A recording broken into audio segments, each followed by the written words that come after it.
Shadow Minister Catherine West. Thank you very much, Mr Speaker. And I thank the honourable member for Chingford and Woodford Green for bringing forward the urgent question to the House.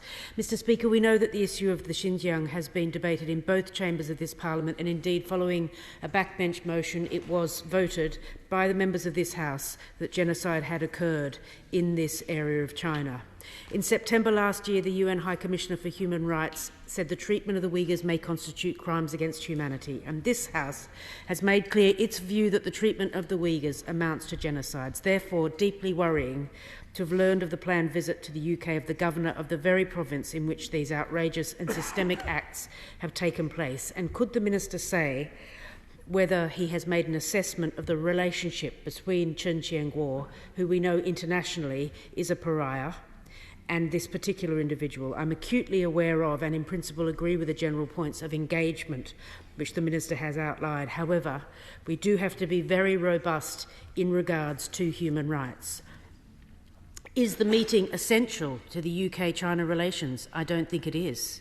And I fear that this planned visit to the UK highlights the serious lack of political leadership at the Foreign Office. The Minister knows the views of this House and should have made it clear that this meeting was ill-judged and inappropriate. Two further questions. When were ministers first made aware of the planned visit, and did it receive personal approval from the Foreign Secretary?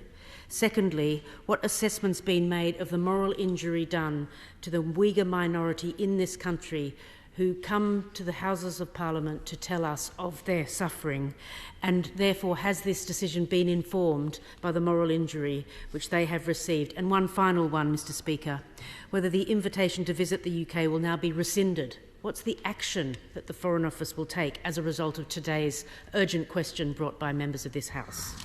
Minister. Well, thank you, Mr Speaker. I'm very grateful for the constructive tone and characteristic interest that the Honourable lady shows.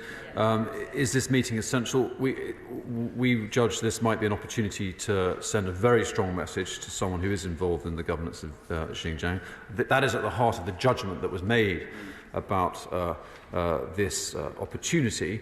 She asked when ministers were aware. I know that ministers were aware in the usual routine way, and made a judgment that on balance this was it was useful to endorse the prospect of officials engaging with this individual. She makes a very good point about the risk of moral injury. And I think it's important to point out that with regard to this specific proposition, I think officials at the FCDO were keen to invite Uyghur human rights groups in the UK in order that they have an opportunity to express their views to this individual as a means of delivering a very, very strong message of condemnation. I think that was the judgment that was at the heart of that. But she makes a very good point about moral injury. Of course, she asked if this invitation would be. Of course, it's not an invitation. The FCDO did not invite this individual. Our expectation is that he is travelling on a diplomatic passport. But I'm grateful to have been able to answer the questions, and grateful for her constructive spirit. Let's go to the chair of the Select Committee, Alicia.